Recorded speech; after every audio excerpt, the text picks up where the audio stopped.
করাচ্ছে। আজকে সব বলবো রূপমণিকে, ওরা কতটা বাজে মানুষ। আর রূপমণিকে তো ইশারা করে ডাকলাম, সে কি আমরা ইশারা বুঝতে পারিনি? যাই, কালকে থেকে তো একটাই শাড়ি পরে আছে, আমার একটা শাড়ি দিয়ে আসে।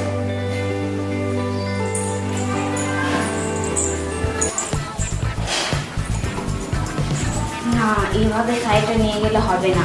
ম্যাডাম যদি একবার দেখে ফেলে শাড়িটা নিয়ে হাজার প্রশ্ন করবে। শাড়িটা এই তুই কি লুকাচ্ছিস রে আঁচলের নিচে? কিছু না ম্যাডাম। কিছু তো একটা আছে, মনে হচ্ছে তুই শাড়ি দিয়ে যাচ্ছিস। কিসের জন্য? কালকে যে মেয়েটা এসছে না ম্যাডাম, কালকে থেকে তো একটা শাড়ি পরে আছে, ভাবলাম আমার একটা শাড়ি দিই। বাবা, এত দরদ তার জন্য? ম্যাডাম আপনি তো ওর সাথে কথা বলেননি, একবার শুধু কথা বলে দেখুন, মেয়েটা খুবই ভালো। কালকে যখন আমি কাজ করছিলাম, ও মেয়েটার সামনে আমি একটা টাকার বান্ডে ফেলেছিলাম, ওকে দেখে আমি দরজার পেছনে লুকিয়েছিলাম মেয়েটা কি করে শুধু দেখবো বলে। দেখছি মেয়েটা টাকাটা উঠে আপনার কাছে দিতে যাচ্ছি। টাকার বান্ডিল? কোত্থেকে এলো টাকার বান্ডিল? ম্যাডাম আপনি তো মাসে আমার টাকা দিতেন, সেই টাকাগুলো আমি জমিয়ে রাখতাম। কেন, তুই তো বলতিস যে তুই বাড়িতে পাঠাস টাকা। আপনাকে তো সত্যি কথাটা বলিনি, আমার কেউ নেই। ঠিক আছে, আমি এখন অফিসে যাচ্ছি, এসে বাদ বাকি সব কথা শুনবো। ম্যাডাম জানেন ম্যাডাম, ওই মেয়েটা না খুব ভালো বাউল গান করতে পারে। ম্যাডাম যদি একবার রূপমণির মুখে গান শোনে, ম্যাডামও রূপমণিকে ভালোবাসে।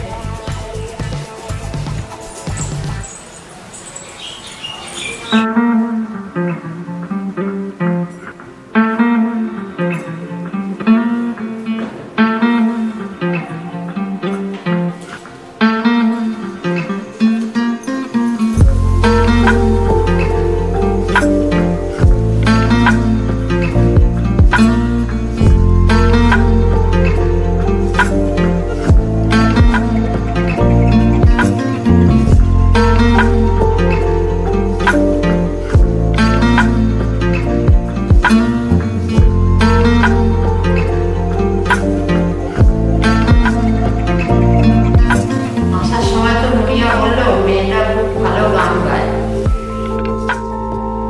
বাড়ি গিয়ে শুনবো।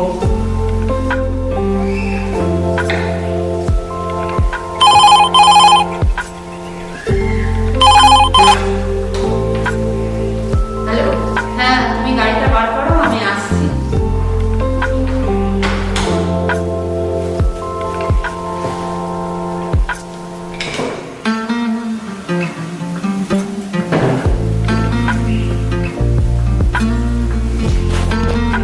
রুক্মিণী তোর হলো? তাড়াতাড়ি কর, কখন তো ঢুকেছিস শাড়ি পাল্টাতে। দাঁড়া দাঁড়া, আরেকটুখানি হয়ে এসছে। হ্যাঁ তাড়াতাড়ি কর, আমি দাঁড়াচ্ছি। মুনিয়া, রে মুনিয়া। এ তুই তাড়াতাড়ি শাড়ি পাল্টে আয়, আমি ম্যাডাম ডাকছে, আমি যাচ্ছি। উফ, কি গরম, বাপরে বাপ, আর পারছি না। মুনিয়া, মুনিয়া রে, আমাকে এক বোতল ঠান্ডা জল দে তো মুনিয়া।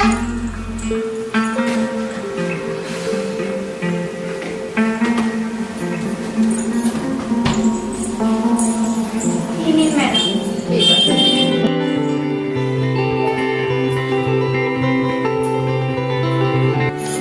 ম্যাডাম যে কথাটা বলেছিলাম সেটা ভেবে দেখেছেন? কোন কথাটা রে? ওই যে যখন অফিসে যাচ্ছিলেন, রূপমণি ভালো গান করতে জানে। ও, ওর নাম বুঝি রুক্মিণী? হ্যাঁ ম্যাডাম, ম্যাডাম রূপমণি। এই মেয়ে, এসো। বস না, বস এখানে বস। এই তুই ওকে তুই তুকারি করছিস, তার মানে কি তোর সাথে ওর আগে থেকেই চেনা পরিচয় হয়ে আছে? না ম্যাডাম, শাড়ি দিতে গিয়ে বন্ধ হয়েছে। শুনলাম তুমি নাকি খুব ভালো গান জানো, একবার একটা গান গিয়ে শোনাও তো দেখি, তুমি কিরকম ভালো গান জানো। ঠিক আছে ম্যাডাম, তাহলে আমার একটা টাকা নিয়ে আসি। ঠিক তুই আছে, দাঁড়া, আমি নিয়ে আসছি। তুমি বসো এখানে। দেখে তো মনে হচ্ছে তোমার বিয়ে খাওয়া হয়ে গেছে, তাহলে তোমার শ্বশুর বাড়ি কোথায়, আর তোমার স্বামী বা কি কাজ করে? আমার শ্বশুর বাড়ি নেই। শ্বশুর বাড়ি নেই মানে? তাহলে কি তোমরা রাস্তায় রাস্তায় ঘোরো? সত্যি কথা বলতে ম্যাডাম, শ্বশুর বাড়ি আমার আছে, কিন্তু আমার স্বামীর ওখানে থাকার কোনো অধিকার নেই। আর স্বামী যেখানে থাকতে পারবে না সেখানে তো আমিও থাকতে পারি না, তাই না? তাই আর শ্বশুর বাড়ি যাই না।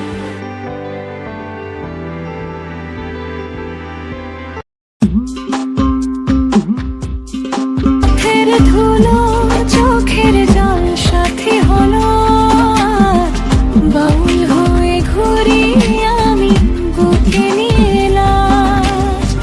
কাঁধের ধুলো চোখের জল সাথী হলো, বাউল হয়ে ঘুরি আমি বুকে নিয়ে এলাম। কাঁধের ধুলো চোখের জল সাথী হলো, বাউল হয়ে ঘুরি আমি বুকে নিয়ে এলাম।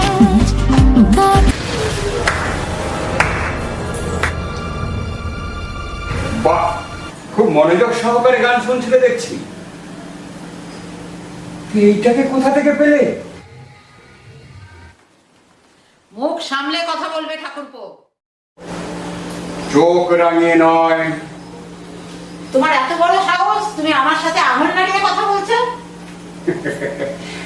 আঙুল নাড়ানো কি দেখে বল, এখনো তো অনেক কিছু বাকি আছে। আমার কোন কথাটা শুনে তোমার হাসি পেল শুনি? হাসিরও অনেক কারণ আছে বৌদি, সেটা তুমিও খুব ভালো রকম জানো। থাক থাক, আমি তোমার সাথে কোনো তর্ক করতে চাই না।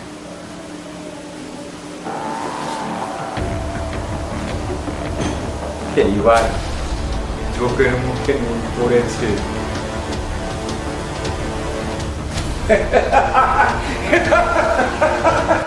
এমনিয়া, ওই লোকটাকে দেখে তো মনে হচ্ছে আরে চুপ কর, এই বাড়ির আসল প্লেনটাই হচ্ছে ওই লোকটা। দেখে তাই মনে হচ্ছে খুব একটা সুবিধার নয়। চল